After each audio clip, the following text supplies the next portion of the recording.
did, because one, there was an issue that came up under Article 118 that encourages that any person, or rather Parliament, has to invite members of the public for public participation process. And there were gaps in the process that we saw. But beyond the gaps being created, this is the first time, if I may comment, the first time we're seeing public participation being taken seriously by members of Parliament. That is true. And all along, we've had bills where they don't want to involve us as a public. They just introduce them in Parliament, debate them, and then take them to the Sorry, Esquire, is it my MP's fault that I don't read the newspaper? It's not your MP's fault you don't read the newspaper, but it is the first time the MPs have put even a notice on the TV and even in the newspapers. Yes. And really their civic education drive was... Yes. Okay. And even on Friday, when I tell you the first time, I saw people coming in buses. Wow. We even got buses for people, for people to come and participate. Money has been thrown at this problem. Yes. You never see them push for people to come and participate on such issues. And so, one, we've seen, the notice given, I think, was 2 days. It was not sufficient time. There was one of the petitions that was filed in court where the deputy president was actually saying, hey, you have put this public participation on a Friday, yet there are worshippers who go to the mosque on a Friday. They are not available to come and participate. And now you pushed it to Saturday. There are also other worshippers who go to church on a Saturday. And so you are basically infringing on their right, on their constitutional right to participate in this process. Unlike, registration, ID, passport, such like things where I have to go, or voting, where I have to go to my, let's say, for all intents, to my constituency. Yes. Public participation. I can go anywhere, can I? It's in your constituency. So I've got to go. So this guy's got to go to Shags. No, it's in anywhere. So they just advertise and say, come to a certain ward center. Okay. And when we look at even some of the forms that people are filling, another thing, the framing of the questions was already preempted. Two, these forms didn't even have a number to identify them. Hold on, look, because you actually there was a form that was here. Now you're a bit of a sharp pencil. Do you agree with what he's saying? I totally agree, because there was it wasn't even. You can't give your opinion. The question is there, so you mark whether you agree with it or you don't agree with it. Wow. Yes. But and it has already been framed. There was no watermark, so we could easily say that members of Parliament... for the uninitiated, what's a watermark? Watermark is basically something... A unique identifier. A unique identifier of the document. Okay. So in our case, you have a document here. You are supposed to tick yes or no. What happens next? I wish you were even this today. So the results of the public participation, and it showed that we all got the majority of the people saying yes, he should go home. But they did not prepare. We can't tell whether they went and manufactured more forms and said that more people actually ticked yes and no. Okay. Number two, how sure are you that there was an administrative process and who are responsible for it? You see, for other procedures, we have IEBC being involved. In this procedure, it's the clerk of the parliament who goes ahead and does the work. In our case, you cannot identify whether they got the numbers to manage. And that's why one of the court orders was for them to go to the constituencies, all the constituencies, and ensure there was public participation. But back to your question, does he have any remedy? That is the 291. Yes. It's a clerk of the National Assembly who's responsible for all of this. That's what was actually smiling. So could it be said then, Lorc, when you hear a lawyer just break it down like that, simple two things that are glaringly wrong, has been committed. Could this be somebody giving him a gap? No, I would actually say there's something bigger that is being hidden. Thank you. Should we ask that? There's something hidden around all this. What are we being distracted from? Because one of the questions that came to mind when this issue came up was, what funds are they using? Thank you. We had the presidency. We spoke about the 4 billion. Was it 4 billion? Yeah, that was being thrown at this problem. Yes. So 4 billion from where? Is it your tax? Or is it somebody's own money? Yeah, is there someone else's money? Okay, and as you say that, what is the other thing? And remember, we're still top of mind on what's going on now. But I see in one of today's dailies, and you see there, it is 13th Parliament, obviously, 3rd session, the Senate, and it's invitation for submission of memoranda and public hearings, Constitution of Kenya Amendment number 2, Bill 2024. Okay? Now, obviously, then they go through all the legal jargon. But amongst the thing there that is there, because you say, what are we distracted from, right, Lorc? Extend the term of the office of a member of parliament from 5 to 7 years. Extend the term of office of the president from 5 to 7 years. Create the office of the prime minister, who shall be appointed by the president from amongst members of parliament. You see that there, Lorc? Extend the term of the office of the member of the county assembly, of course, from 5 to 7 years. And extend the term of county governor from 5 to 7 years. This will be done on, your memorandum may be submitted to the club, 25th. Yeah. Could this be what you're insinuating to, what you're alluding to? Is this what they're trying to distract us? It could be one of the issues where they want to extend the term of the president and the governors, and they also want to extend. They also want to introduce the office of a prime minister, who will be one of the MPs who is picked from parliament to become a prime minister. But when I look at the constitution and when I look at this notice, the notice alludes to Article 256 rather than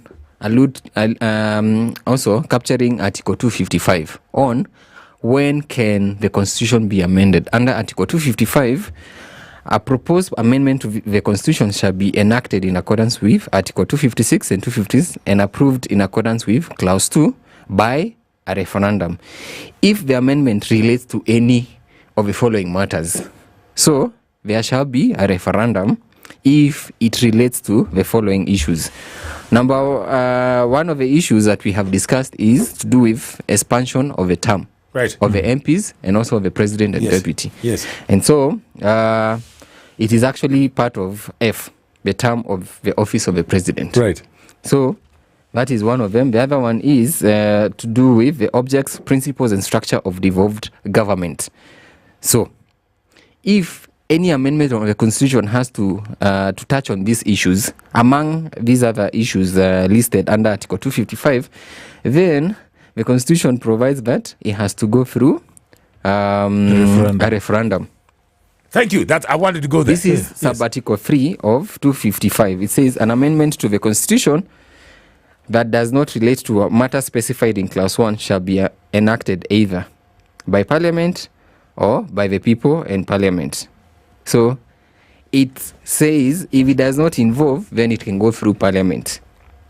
But if it involves, then it has to go to a referendum. So ideally, we should go for a referendum first, then come and amend it. Because then once it has passed, then you can amend it in Parliament or Senate or whatever body that will be. It has to go through the process of a referendum. So Thank you. Yes. So what are you people doing about it? And when I say you people, LSK and the powers that be. Yes. So it has to go. You just wait. There might be a number of petitions.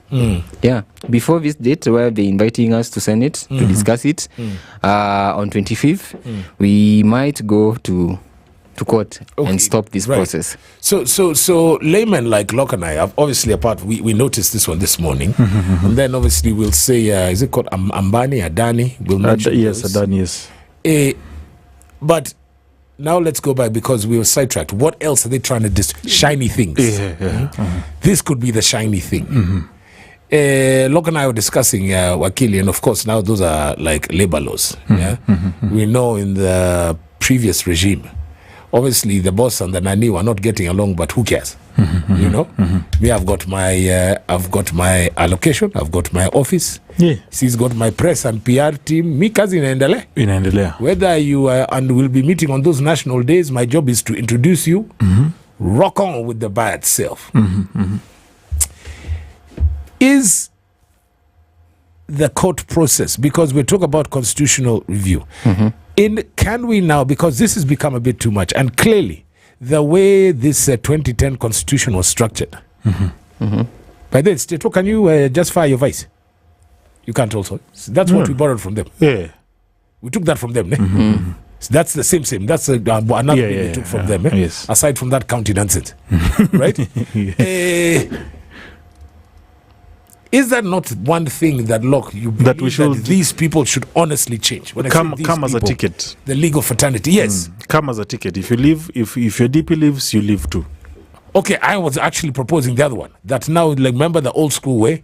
So that the DP is literally suited and booted and you're there to work. So that I can, roadside, I can say, by the way, the more you weigh. Yeah, who you akienda? Will it increase as, beloved president once said, if this guy goes, if I give you a DP, will it increase the amount of ugali on your plate? Who you know, I mean, party a job. Because, I mean, the arrogance, we can say that even from the beginning. Yeah, that tulichaguliwa pamoja. It is untenable. Next regime, it is untenable. What things do you see are most important come referendum, you guys as a legal... And please, don't deep dive. Just top 3 that need to change in this constitution. Well, especially as pertains to term limits and we call it chained at the hip. Because governors can fire. No, you can't fire your deputy, can you? No, you can't, but they can be impeached. But they can be impeached. What are the 3 things, top 3? I know we're not planned this. As far as you're concerned. That should be looked into. Yes. Well, it has to be one. And even before I go into that, the other form of distraction we're being taken away from the major issues in this country have to do with, one, we were talking about the innocent lives that were lost. And the crazy wage bill in government that came up. And there was an appointment of CSs that the citizens said, no, we need to remove some members of the cabinet. That was shareholding, dude. Yes. And so... we now know about the shareholders. But some of the things that need to be looked into when it comes to this constitution are, for example, how do we ensure that we are, as a people who are the supreme in the constitution, that our voices are heard, that we don't appoint or you don't elect an MP and the MP forgets that you have sent him there and he listens to the president and to the executive rather than you. And he says, my loyalty is to my president. Yes, rather than to you as a mwananchi. Absolutely nothing. Yes. That is one of the things that needs to be amended. And we need to look through the whole recalling process and the structure of how to recall your MP. Number 2, I like that. Yes, I'm against you saying that they come as a package because we don't want to leave some gaps by saying let all of them go. So what we need to do is... Well, we're talking about the power that be and the deputy. Yes. Okay. So we need to make sure that at least as they come in, there's no gap. But we are still able to say that, first of all, let the deputy go. And upon finalization of this process, again, we, the supreme members of this nation, can easily come out and say that we also want to easily remove our president without going through that parliament that has already been taken hostage by the executive. Yes. So we should be able to have an alternative route of removing either the executive or the deputy president. I like that. And we didn't get to this when we started on it. So now this IEBC thing, clearly you're talking to laymen here now, Esquire, don't forget.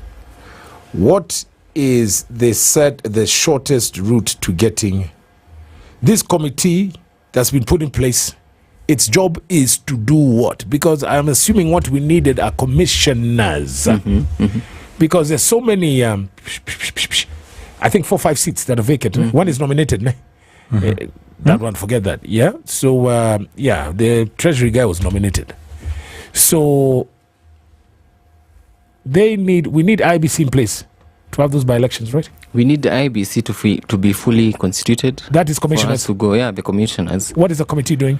So explain the committee is supposed to do the whole employment process. So they sit and interview the commissioners who they are yet to be advertised. The positions are yet to be advertised. Wow. And so I believe the positions for the committee members who are supposed to now take the commissioners through the vetting process has already gone out. Sure. But I don't know why it's taking so long to have this reconstitution of this committee. So we're in October. That definitely, those commissioners not in place in 2024. True. And now we have a current issue of impeaching, Right. which after this process, which might take another 21 days before it is finalized, because after today, we expect that Parliament, or rather the National Assembly, is going to pass this motion. Right, indeed. Once it is passed, the Speaker of the National Assembly is going to write to the Speaker of the Senate, and this within 2 days, and the Speaker of the Senate is going to reconstitute the Senate or call the Senate to come and sit. Then they do the same thing. And then once they sit, he has an option of saying he may. That's what the Constitution provides. He may appoint a committee of 11 members to look into the evidence that has been produced, and then also call the Deputy President to come for hearing in that committee.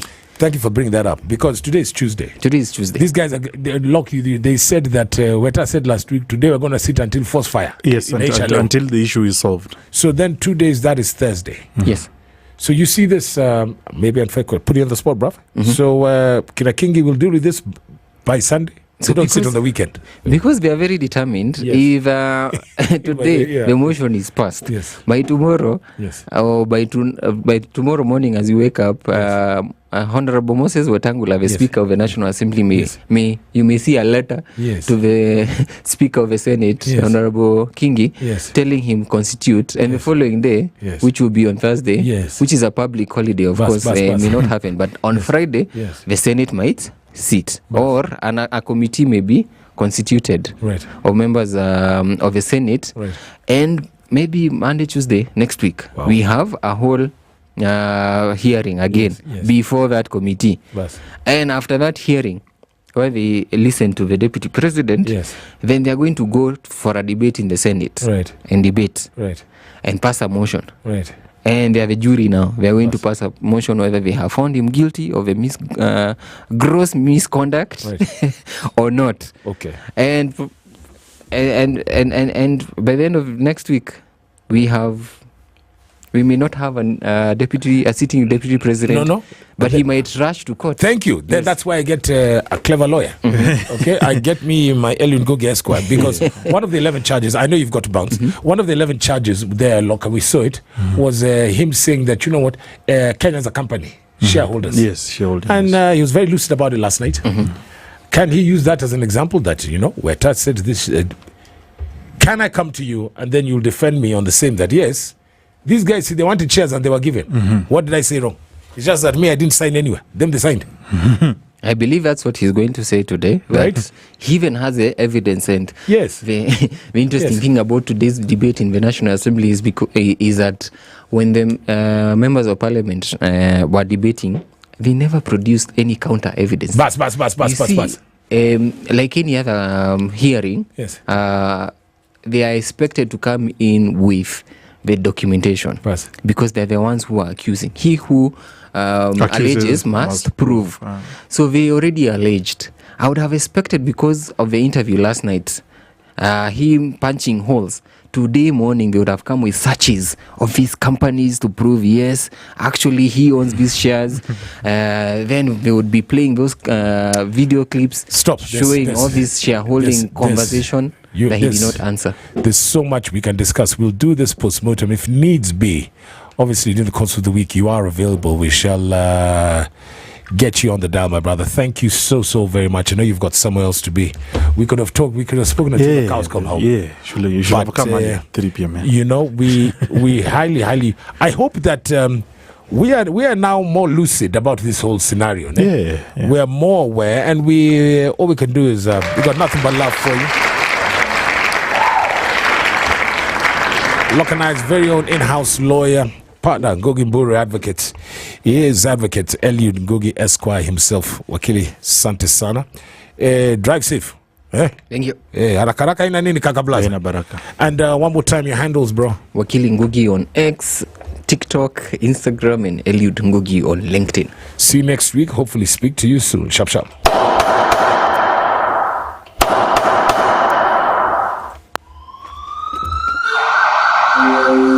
Aga Khan University Hospital has brought specialized care near you through our 53 outpatient medical